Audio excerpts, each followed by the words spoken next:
Hello, hello, and welcome back to C-Suite, a CEO chat. I am Shawanna Kennedy. I'm excited to be here with you tonight as your host. Today, this evening, you know what? I go across the globe to have chats with some of the CEOs. This time we went down south a little bit. We went over to Carolina.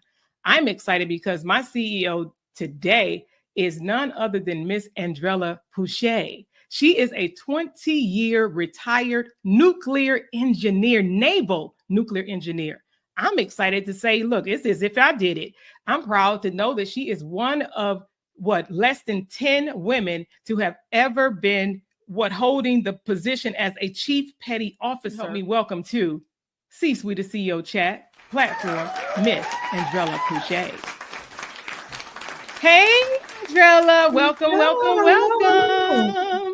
I am excited. I know you busy. I had to pull her, y'all. I said it earlier. I said it before. Getting her is like pulling teeth because she is so busy. She's so busy. She have her appointments to make appointments. That's how busy she is.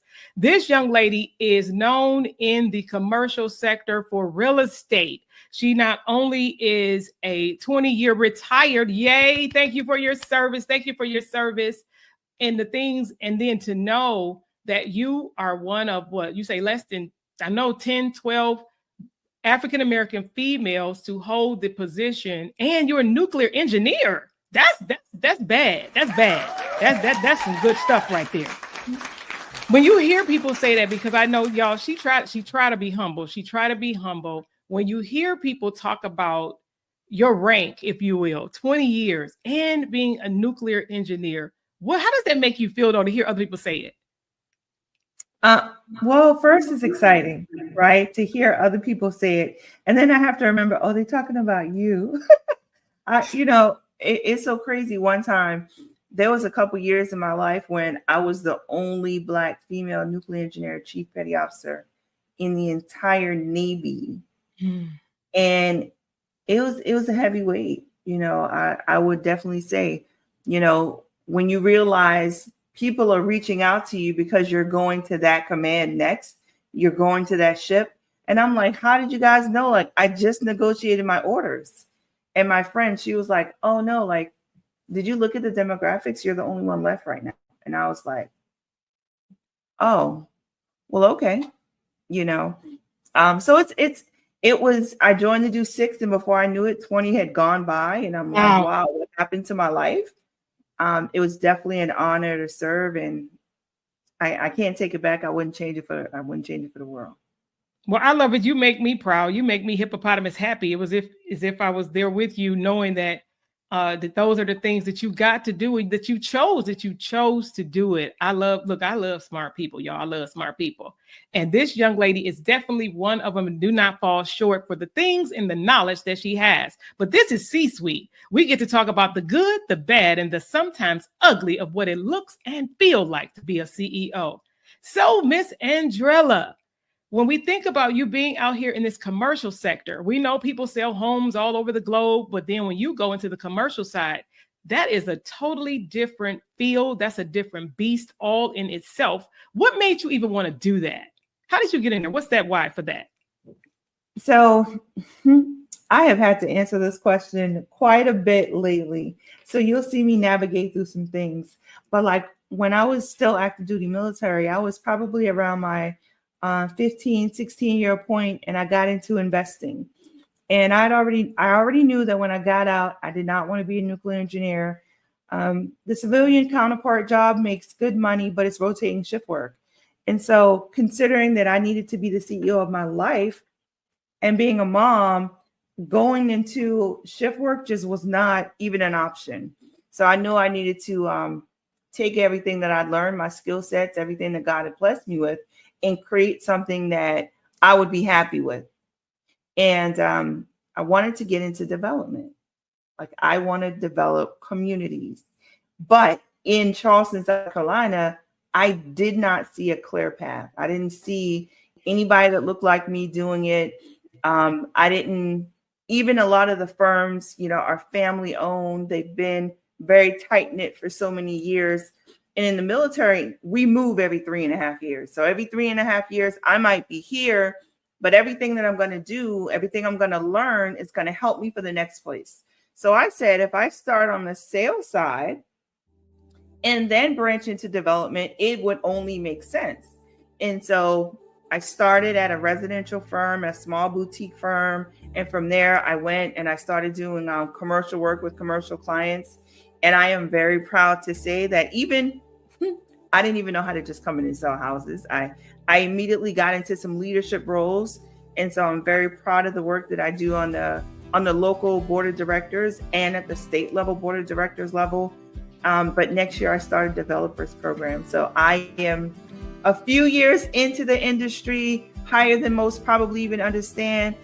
Favor is not fair. Thank you, Lord. But I'm definitely walking in and doing the things that I came in to do. So that's how I got started on the commercial side. I wanted to make sure that I was very intentional about my time while I was here that was going to take me where I wanted the next 10 years of my life to look like. I love it. I love it. I love it. Now that you know that is what you're into, you're doing it. Now you're out. Because we talk about the good. That was nice. I love that. Wow, that was real sweet.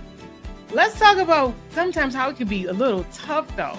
Now out there and the requirements of what it is that you have to do to even make ends meet. Because we know as business owners, as chief executives, right, of our businesses, not only our life, what does that look like when you're like, this is the math is not mathing?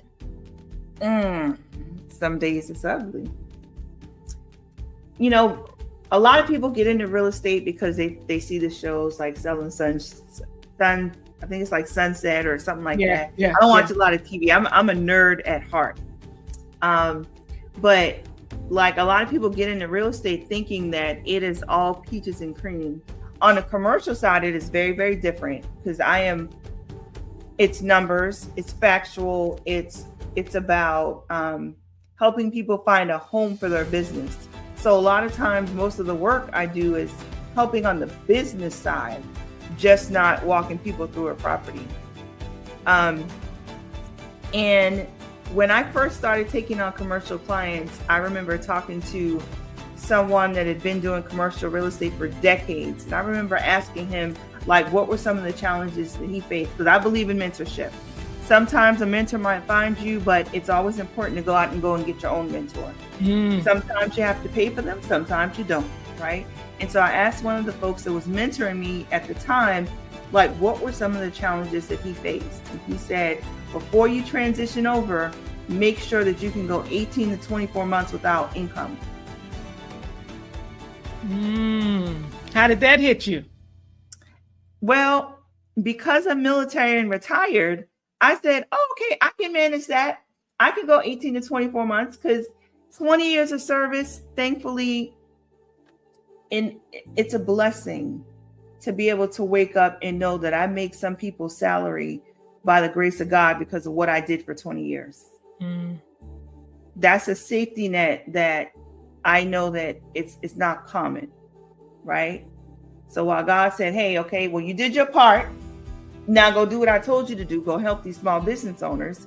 I know that I make a lot of the hard stuff very simple. I like the simple speak. None of this out here is rocket science. It's not nuclear power. It's not that hard for the most part. A lot of it is figure outable. In January 1st, it'll still be the start of the new year. Go figure, right? And so while I did have I had the cushion of that 18 to 24 months, because I do have residual income and true passive income coming in. They're not the same. We're going to talk about that. Keep going. I was able to continue to work with my commercial clients without, the struggle of, can I keep the lights on this month? Commercial real estate, it's not the same as residential. The deals take a lot longer to close. Some of them come at a higher income, but some of them just don't. And there's a lot more problems to solve. So you really got to be in it for different reasons.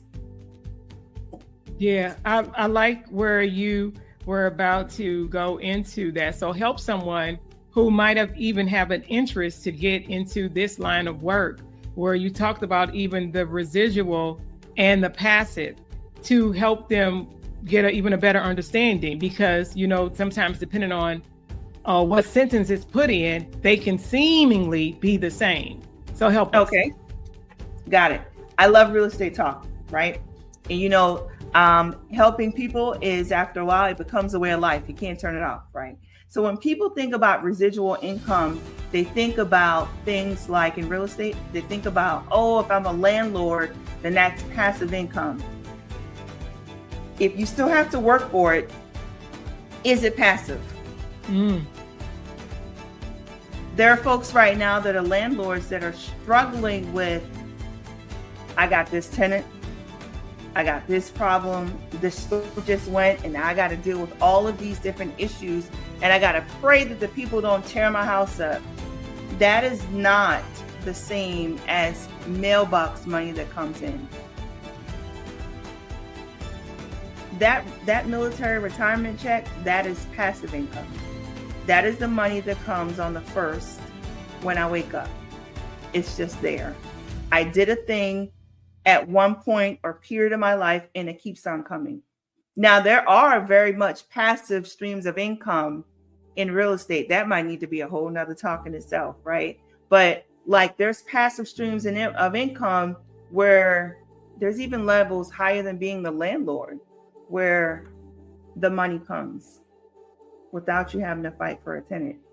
Someone asked me the other day, would I be willing to, invest in properties right now? And my answer is no. But it's because when you know better, you do better. When you get exposed, you do different things.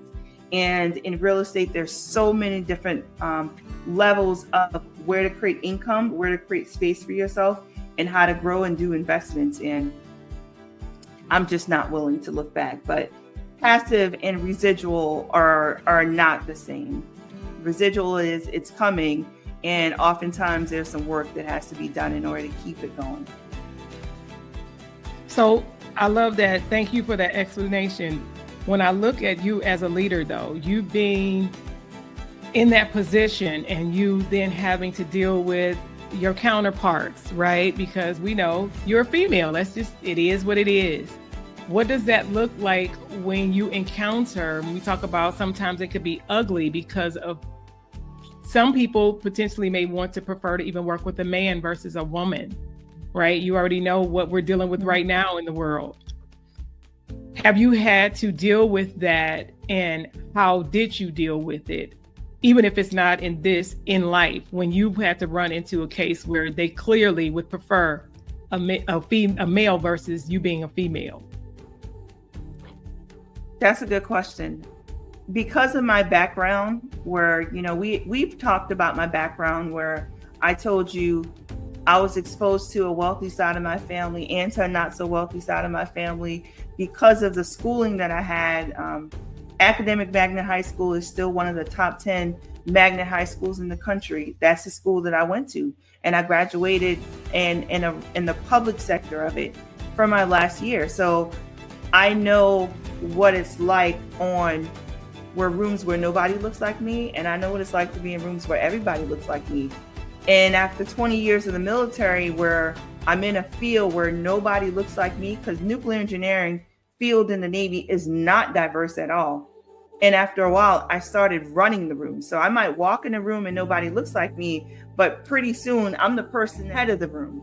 So when it comes to how do I deal with that, I just got to be comfortable in me first. If I had to advise somebody on what to do, it was be comfortable in you first. There's this meme that always goes around that says, walk in the room and take up space, or, you walk and the table rotates. It's cliche and it sounds easy to do, but a lot of times people don't know how to be comfortable with themselves. Early this year, I was dealing with a challenge where I realized that everybody wanted me to shorten my nails. And for me, my nails, when I first retired from the military, was like a liberation point. A lot of the guys, they grow facial hair, but for me, I no longer had to wear 1/4 inch nails with no color. So I just let my nail tech have fun with my nails. And for me, that was my thing. And I realized room after room after room that I went in, there were people that were going to naturally gravitate towards me. Some people because they're wondering, how did I get in the room? Some people that once they meet me, it's like, wow, I need to be connected to her. I don't know what else she's doing, but whatever it is that she's doing, I want to be a part of it. And I realized sometimes the people that wanted me to change wasn't so that I could be comfortable. It was so that they can be comfortable. So my advice would be to just be comfortable with you. Just take up space. That doesn't mean be a bully about it, but when you're comfortable in who you are, the room just gets the best version of you. The world gets the best version of you when you're comfortable in yours. Thank you. That was good. When I think about and I look at you and knowing you, but I also know that you have a motto. What is it? Happiness is a choice. It is. Happiness is a choice. How do you use that as you walk? Because I know you believe in authenticity, being transparent, showing up in your full self, especially at this stage in your life. How do you allow that to show up in you being a CEO? It shows up in a lot of different ways. This morning I had to have a conversation with my child because this morning, before I even got a chance to start my work day, I am mom. So CEO may come with all these different descriptions and duties. And if you've been a mom to a middle school girl, you know that those years can be emotional. And so we were talking about how what's going on. Is it course load? Is it workload? Is it kids are weird? Is it that the kids are stink all day long? And it's okay. And it's probably better if you decide how you want your day to do and then make everything else work around it.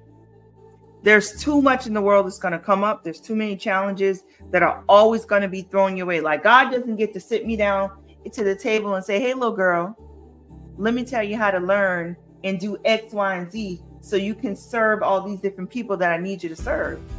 He doesn't do that. He gives us these experiences. So either I can be angry because something didn't feel good, or I can know that in this moment I need to travel light and choose to be happy because he's already worked it out. Uncomfortable doesn't mean it's not coming. Uncomfortable doesn't mean it's not going to work in my favor. I don't like this doesn't mean, or unhappy doesn't mean, but I would rather be happy living my life than miserable because a gazillion things are going to happen outside of my control. If you ever looked at the number of, I looked it up with my kids one day, how many times the human brain has the opportunity to make decisions, and then you think about all those decisions that you can't control. Listen, it'll make you sit down and sit with yourself and say, you know what? It's all right. It's all right. That is the truth. That is the truth. That is the truth. And actually, it really would hurt a person's brain just thinking about that, because some thoughts you can't even control, but we do get a choice in how we choose to move through those thoughts and allow those thoughts to stay and to hold some of us up. For somebody that's even looking and listening right now, I'm excited to know that Miss Andrella Pusha is my guest. And even in having this conversation, because we do, I say it often, we get a choice, and it's even how we allow people to treat us, right? Because, or the problem that they may have with us, or the way that we may do things as a CEO, the way that we may choose to operate and navigate through our path as an entrepreneur, as a business owner. What it is that if we're happy, right? I believe in actually saying the word joy, because of course, to some people, happiness is dictated on what is happening. But if I choose joy and I find joy in what I'm doing, and I know that's what you mean, if you're finding joy in what you do, then you can do it. You already know those are the things that keep us woke, the things that wake us up, because we have joy in what we're doing. And I say the kicker and what I get to do is that I'd be like, whoa, and I actually get paid to do this. Look at God. And I get paid to do. Right. That definitely deserves a big clap right there. Because if you can find that thing fast, that's why you're supposed to fail forward and fail fast. Learn the things, not only failing forward, but failing fast. Try the things out. Go ahead and try it out. Try it out. Of course, legally. Try it out, however, so that you can figure out what you need to adjust. I'm about not making any excuses, but we make the necessary adjustment, because there are things that are waiting on us. There are people that are waiting on us. The genius that not only you have, Andrella, but the genius that our viewers may have. Somebody needs that thing. Somebody needs what you may create. We may be waiting on you to help us move faster. I know often you talk about the digital age that we're in, and all of the stuff that you've gotten the opportunity to do. How does technology work for you in your world right now?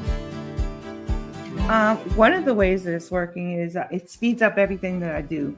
I'm an avid reader. My kids are readers. There's a few books that I read every single year. A couple that I started reading with them every year. Recently, I created a GPT program where it summarizes books like at the speed of light. And so when I hear about a good book, I'm able to get all those summaries. I'm able to get journal prompts. And so then I get to learn at a faster pace. You know, when we talk about failing forward, you know, there's a lot that happens in history that repeats itself. Now, I'm not talking about, you know, how all this repurposing of content and erasing history. I'm talking about the principle of, if you don't learn how to do X, Y, and Z, how it's always evolving and changing right around you in your face. Because there's nothing new under the sun, right? There's some things that are happening fast in the robotic space, right? In the world of AI, but AI is not going to, it's not going to happen so fast that we can't keep up with it if we learn how to use it. So I do use a lot of AI programming in what I do when I'm talking to my clients. Some of the consulting sessions, like I said, that GPT that I did, it was like, oh, I release it to the public soon, but I'm able to go through books like there's nobody's problem. So while my office and my bookshelf is full, it's not a capacity, I could probably get another bookshelf in there. I probably go through about 4 books a day that maybe I'd never heard of, and I heard of the title, and I'm able to just deep dive and get so much content straight from the core of what it's about. So I do it a lot in reading. My kids they're working on stuff. So like, you know, if you look at it in our country, just without just going in on capitalism, there's so much we learn here, but there's so much intentionally that we don't learn. And as CEOs, we have to remind ourselves that this is a global economy, not just a US economy. So when I'm working in the CEO of my life, I need to make sure that my children also understand how to use these AI tools to their benefits, because they're not gonna learn it in school. Mm-hmm. So yeah, I love it because, and y'all, you already know I need that GPT. Yeah, I'm just gonna say that for the record, guys. For the record, I need that GPT. There's nothing like a good prompt. I'm just saying. And when you become a prompt engineer, hello, we're speaking to a nuclear engineer, so we know she knows how to create GPT prompts. Oh my God, I can't wait. I told you I love smart people. I need to know what is next for Andrella with all of this commercial. You are your mom. You stay traveling. You own the highway. I need to know what's next. So other than the trip this weekend, I'm looking forward to that. So for 2025, the Urban League Institute, they do this development program for minorities, and they've never had it in Charleston before. So I'm in that inaugural class. So I'm super excited about that. I made a commitment to myself on my goal board. When I look at my why, and we talk about our why sometimes and how and all the different steps, one of it was I know that I needed to be more visible. God kept placing me in these different rooms of assignment where I knew that who needed to hear me 6 months from now didn't need me to be working at home in the office. And so I had to make a commitment to myself to be more visible and do more things to be heard and seen, because there's some people that might need whatever the skill sets are He blessed me with to help unlock some stuff in their life. I need you to hold up. We're always one connection away, right? Say that one more time for the people in the back, because I'm a big proponent on being seen, being heard. And then depending on what you're doing as a CEO, you honestly do want to get paid, right? Be seen, be heard, and paid. Talk about the visibility. You got to talk about real quick. Talk about the visibility. In real estate, when I first came in, one of the things that I saw that everything's about being seen. Oh, let me be seen, let me be seen, let me be seen. And my thing was, I don't want to be seen. I need you to see me. I need you to value me, and I need you to pay me accordingly so that when this invoice comes across, there's no confusion, right? And so as CEOs, being visible is a tool. I can't serve my clients if they can't find me. I can't help them and serve them if they don't know where I'm at. So we now create this 360-degree problem or resolution when you learn how to show up for yourself first and then show up for the people that are assigning you, even if you don't know them by name. I love it. See that? Boom, but boom, boom, boom. That's right, because I know, right. Sometimes it can be difficult because we know there are geniuses who are really behind the scenes, but then there's a way to be seen without being physically seen. There's a number of things that could be done. So I want to encourage you, yes, you, business owner, entrepreneur, even budding on your way to being one, you have to be okay to show up, because if they don't know you, they don't know you. I know that you're going to be traveling, you're doing some other stuff, you got some courses and some things like that, and I'm still actually stuck on that GPT. I'm just saying, I'm still stuck on that GPT. I want to know, if you had to say one thing to our viewers, what would that be as CEOs? What you going to say before we get out of here? What would I say to a CEO? Yes. Start with who you are. Unpack it, the good, the bad, the ugly. Take the parts that don't matter anymore, throw them in the trash. Instead of carrying duffel bags or an 8-piece luggage suit, learn how to travel with a carry-on bag, because life can get heavy. Who you are, why you're doing what you do. When you're talking to people, the why is always free. The how is where it costs. If you need to SWOT your business, you SWOT your business just like you SWOT your life. You start with why you're doing something. And then that what is going to solve, it's going to answer that why. And how you figure out that what part is the action steps. Is it speaking? Is it podcasts? Is it courses? Is it a service? Is it a digital product? And that's the stuff that you learn how to monetize. Monetization is something that you can do from anywhere on the planet. When you get comfortable with this little camera, that little camera, the world becomes your audience. Serve them accordingly, serve them appropriately, and serve them well. Love it. Don't you just love her? You'll be able to find all of Miss Andrella's information right with the show and even on my website. I just appreciate you so much for pausing for the cause, because y'all already know she got that little tiny bag that she was talking about. It's already waiting by the door with her coat, right? For us to finish and for us to get out of here. But I want to thank you for stopping by C-Suite, the CEO chat. You already know I'm your girl, Shawanna Kennedy, and I love getting to do what I do with you. So I will see you along with my amazing guest, Miss Andrella Pusha, again for another episode of C-Suite, a CEO chat. Bye for now. It's been a pleasure. See you soon. This episode is brought to you by Kennedy Media and Entertainment, your premier video productions and digital visibility partner. Working with business owners just like you to be seen, heard, and paid by elevating your brand with high-impact video content, online visibility strategies, and expert social media management. Ready to stand out in your industry, on and off camera? Contact Kennedy Media today, and let's turn your message into a movement, because visibility isn't optional, it's essential.